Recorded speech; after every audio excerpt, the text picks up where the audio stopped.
Você já disse sim quando tudo dentro de você gritava não? Você já deixou de postar algo, de vestir algo, ou até de defender a sua fé, simplesmente porque teve medo do que eles iriam pensar? Você vive com um radar ligado o tempo todo, tentando ler as expressões faciais das pessoas ao seu redor, mudando a sua personalidade como um camaleão apenas para evitar o conflito ou a rejeição. Se sim, você pode estar sofrendo de uma das doenças espirituais mais paralisantes do nosso tempo: o vício em aprovação. Nós fomos treinados para sermos bonzinhos, para sermos aceitos. Mas a Bíblia nos dá um alerta severo: viver para os aplausos dos homens é a maneira mais rápida de perder a aprovação de Deus. O medo de desagradar pessoas não é apenas um traço de personalidade tímido. É uma armadilha mortal que sequestra a sua identidade e aborta o propósito divino para a sua vida. Você não pode ser um servo de Cristo e um escravo da opinião pública ao mesmo tempo. Se você está cansado de viver pisando em ovos e quer a coragem para ser quem Deus te criou para ser, eu te convido a se juntar à nossa família. Inscreva-se no nosso canal Fonte Eterna para quebrar as correntes do medo do homem. E para já declararmos a nossa liberdade, deixe um comentário dizendo: eu vivo para a plateia de um só. Para entendermos a gravidade disso, precisamos olhar para a tragédia do primeiro rei de Israel, Saul. Saul tinha tudo. Ele era alto, bonito, escolhido por Deus e ungido pelo profeta Samuel. Ele tinha o potencial para ser o maior rei da história. Mas Saul tinha um defeito fatal, uma rachadura na sua alma que acabou por destruir o seu reinado. Ele era viciado na opinião do povo. Em 1 Samuel 15, Deus dá a Saul uma ordem clara e direta para uma batalha. Mas Saul obedece apenas parcialmente. Ele cede à pressão dos seus soldados e poupa o que deveria ser destruído, porque queria agradar ao exército. Quando o profeta Samuel o confronta, a desculpa de Saul revela a raiz do seu fracasso. Pequei, pois transgredi o mandamento do Senhor, porque temi o povo e dei ouvidos à sua voz. Pense nisso. O rei, o homem mais poderoso da nação, tinha medo dos seus próprios súditos. Ele trocou a ordem de Deus pelo aplauso dos homens. E o resultado foi catastrófico. Deus rasgou o reino das mãos de Saul. Ele perdeu o seu destino porque não suportou a ideia de desagradar as pessoas. A epidemia da aprovação, ou o que a Bíblia chama de temor do homem, funciona exatamente assim na sua vida hoje. Ela te faz fazer concessões. Ela te faz rir de piadas que ofendem a Deus só para não parecer o chato. Ela te faz gastar dinheiro que você não tem para impressionar gente que nem gosta de você. Ela te mantém preso em relacionamentos tóxicos porque você morre de medo de ficar sozinho ou de ser visto como o ruim da história. O sábio Salomão escreveu em Provérbios 29:25: o temor do homem arma laços, mas o que confia no Senhor será posto em alto retiro. A palavra laço aqui significa uma armadilha de caçador.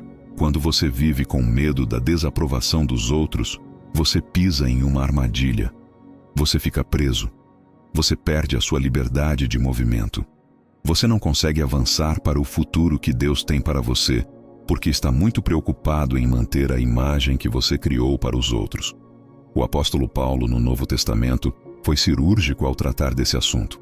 Em Gálatas 1:10, ele faz a pergunta que deve ecoar na nossa consciência todos os dias: busco eu agora o favor dos homens ou o favor de Deus? Ou procuro agradar a homens? Se estivesse ainda agradando aos homens, não seria servo de Cristo. Paulo coloca isso como uma escolha binária. Você não pode ter os dois. Chegará um momento na sua caminhada, talvez seja hoje, em que você terá que escolher entre desapontar as pessoas para obedecer a Deus ou desapontar a Deus para manter as pessoas felizes. E a verdade dura é: se você nunca desaponta ninguém, se todo mundo fala bem de você o tempo todo, é muito provável que você não esteja seguindo a Jesus de verdade. Porque Jesus desapontou muitas pessoas. Ele desapontou os religiosos, desapontou os políticos, desapontou até a sua própria família em alguns momentos, porque ele tinha um compromisso inegociável com a vontade do Pai. Então, como quebramos esse vício? Como paramos de ser reféns da opinião alheia? A libertação começa quando você entende uma verdade fundamental sobre a sua identidade. Você já é aprovado. A raiz da nossa necessidade de agradar é um buraco de insegurança. Nós mendigamos aplausos porque nos sentimos órfãos. Mas quando você recebe o amor de Deus, quando você entende que o Criador do Universo te conhece pelo nome, te ama e te aceita através de Cristo, a opinião do mundo perde o peso. Você deixa de trabalhar para ser aceito e começa a trabalhar porque foi aceito. A cura para o temor do homem é o temor do Senhor. O temor do homem é ter medo do que eles podem fazer com você, te rejeitar, te cancelar, falar mal. O temor do Senhor é ter uma reverência tão grande por Deus que a opinião dele se torna a única coisa que importa. É viver para uma plateia de um só. Imagine um ator no palco. O teatro está lotado, mas na primeira fila está o único crítico que importa, o diretor da peça. Se o teatro inteiro vaiar, mas o diretor aplaudir de pé, o ator teve sucesso. Se o teatro inteiro aplaudir, mas o diretor balançar a cabeça em desaprovação, o ator falhou. Deus é esse diretor. A sua vida está sendo encenada diante dele. Para se libertar, você precisa começar a praticar a disciplina do desagrado. Comece com pequenas coisas. Diga o não que você precisa dizer. Coloque o limite que você precisa colocar. Poste a verdade bíblica que você quer postar, mesmo sabendo que vai perder alguns seguidores. A cada vez que você escolhe a verdade de Deus em vez da aprovação humana, você quebra um elo da corrente que te prende. Não seja como Saul, que perdeu o reino porque teve medo do povo.